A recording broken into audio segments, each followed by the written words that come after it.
Friends, आज हम बात करेंगे रेलवे के दो मल्टीबैगर स्टॉक्स आरवीएनएल और टीटागढ़ रेल के बारे में। ये दोनों स्टॉक्स ऐसे स्टॉक्स रहे हैं जिन्होंने अपने इन्वेस्टर्स को ज़बरदस्त रिटर्न दिए हैं, लेकिन पिछले कुछ टाइम से इनमें लगातार गिरावट देखी जा रही है। उसके पीछे की वजह है इनका ओवर वैल्यूड हो जाना। अब ये कैसे ओवर वैल्यूड हो गया देखते हैं। अगर हम बात करें रेल विकास निगम लिमिटेड की, तो जहाँ पे स्टॉक ने पिछले 3 सालों में अपने इन्वेस्टर्स को 1516% तक के रिटर्न दिए हैं, एक साल में 344% तक के रिटर्न दिए हैं, लेकिन पिछले कुछ टाइम से इसमें लगातार गिरावट बनी हुई है। अगर हम इसको टेक्निकल चार्ट में देखते हैं तो यहाँ पर हम देख रहे हैं कि पिछले कुछ दिनों से लगातार इसमें रेड मोरुबुजु कैंडल बन रही है। और नीचे अगर हम देखें एमएसीडी पैटर्न को, तो वहाँ एमएसीडी पैटर्न में भी हम देख रहे हैं कि लगातार रेड हिस्टोग्राम्स बन रहे हैं और एमएसीडी की जो लाइन है वो भी नीचे की ओर जा रही है। तो पिछले कुछ दिनों से इनमें अच्छी खासी गिरावट देखी जा रही है आरवीएनएल के अंदर। आप जानते हैं कि ओवर वैल्यूड कैसे हो गए हैं। यहाँ पे हम देख रहे हैं कि पीछे 6 महीने पहले जहाँ पे इसका PE price to earning ratio 58.4 था। प्राइस टू अर्निंग होता है कि हम किसी भी कंपनी से ₹1 कमाने के लिए हम कितना पैसा इन्वेस्ट कर रहे हैं।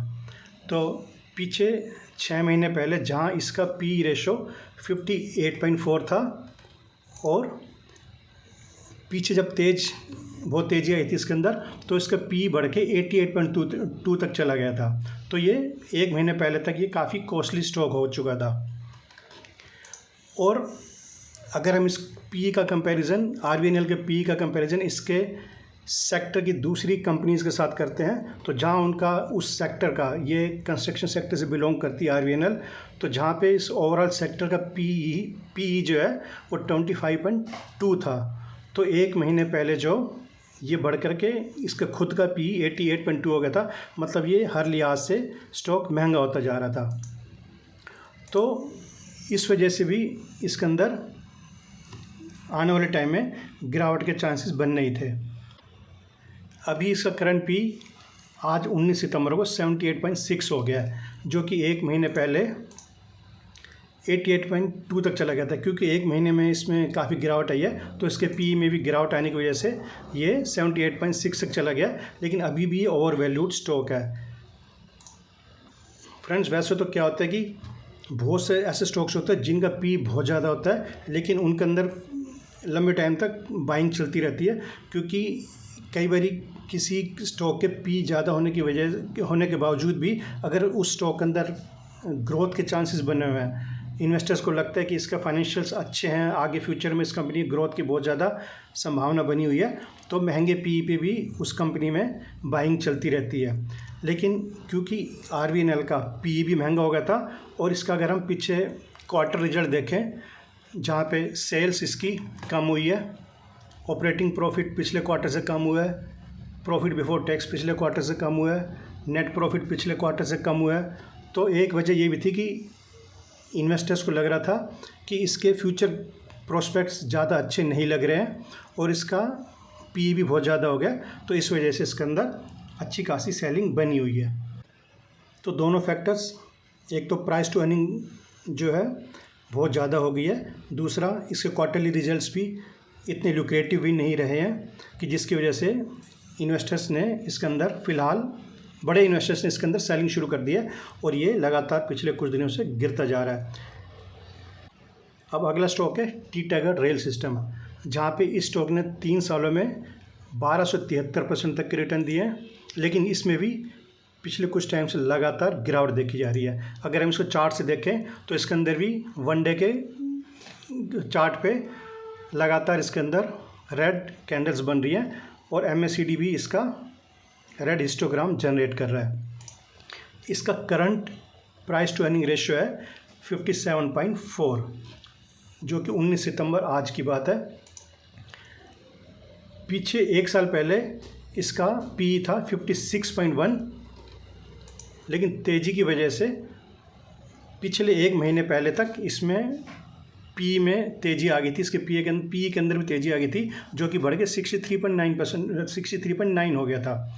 तो ये भी तो 1 महीने पहले जो है पी बढ़ जाने की वजह से और इसके अंदर भी कोई फ्यूचर प्रोस्पेक्ट्स ज़्यादा अच्छे नहीं होने की वजह से इसके अंदर भी सेलिंग प्रेशर बना हुआ है। आप देख लेते हैं इसके क्वार्टर रिजल्ट्स। तो क्वार्टर रिजल्ट देखने से पहले हम ये देखते हैं कि जो इसके सेक्टर की बाकी कंपनीज है, अगर उन सब का एवरेज निकाला जाए तो उन सब का एवरेज पी है 47.0। तो ओवरऑल सेक्टर के पी से भी इसका करंट पी ज़्यादा बना हुआ है, तो ये महंगा है। और ऊपर से इसके क्वार्टरली रिजल्ट के अंदर भी इसकी सेल के अंदर भी कमी आई है, ऑपरेटिंग प्रॉफिट में भी कमी आई है, प्रॉफिट बिफोर टैक्स में भी कमी आई है, नेट प्रॉफिट में भी कमी आई है। तो इसके साथ भी सेम कंडीशन है कि इसका पी अपने सेक्टर से भी ज़्यादा हो गया था। पिछले 1 महीने के पी से पी में ज़्यादा तेज़ी आ गई थी। और इसके फ्यूचर प्रोस्पेक्ट्स इसके भी फ़िलहाल रिपोर्ट्स के अनुसार ज़्यादा अच्छे नहीं हैं। तो इन दो मेन वजह की इस वजह से इसके अंदर भी सेलिंग प्रेशर बना हुआ है। तो इसके अंदर जो रीज़न है इसके इन दोनों के अंदर गिरने के, एक तो ओवर वैल्यूड हो जाना, दूसरा काफ़ी टाइम से इनको कुछ बड़े ऑर्डर्स से रिलेटेड कोई न्यूज़ नहीं आ रही है, तीसरा बजट के अंदर रेलवे सेक्टर के अंदर जो प्रोविजंस हुए हैं वो बिलो एक्सपेक्टेशन रहे हैं। मतलब बजट के अंदर उम्मीद थी कि मोदी सरकार जो है जहाँ पे रेलवे सेक्टर में या इंफ्रास्ट्रक्चर में ज़्यादा जोर दे रही है, लेकिन रेलवे सेक्टर में उतना ज़्यादा प्रोविज़न नहीं किया जितना रेलवे सेक्टर को उम्मीद थी। तो ये कुछ वजह हैं जिनकी वजह से इन दो मल्टीबैगर स्टॉक्स के अंदर काफ़ी गिरावट देखने को मिल रही है। ऐसा नहीं है कि अब इसके अंदर तेज़ी नहीं आएगी, किसी भी अच्छी न्यूज़, किसी भी अच्छे ऑर्डर की वजह से इसमें कभी भी तेज़ी आ जाएगी। और क्योंकि काफ़ी दिनों से स्टॉक गिर रहा है तो RSI जो है इसका RSI भी ओवर सोल्ड हो चुका है। तो इस वजह से भी इसमें आने वाले टाइम में थोड़ी बहुत बाइंग आ सकती है, इसमें तेज़ी आ सकती है। फ़िलहाल जो रीज़न बताए हैं वो रीजन्स है जिसकी वजह से स्टॉक में पिछले कुछ दिनों से अच्छी खासी गिरावट देखी गई है। अब इसकी वजह से एक फ़ायदा हो जाएगा कि जो ओवर वैल्यूड ये दोनों स्टॉक्स है अब वो ओवर वैल्यूशन इनकी कम होती जा रही है। तो आने वाले टाइम में इनमें किसी भी ऑर्डर आने से इनमें फिर अच्छी तेज़ी देखी जाएगी। Thank you very much.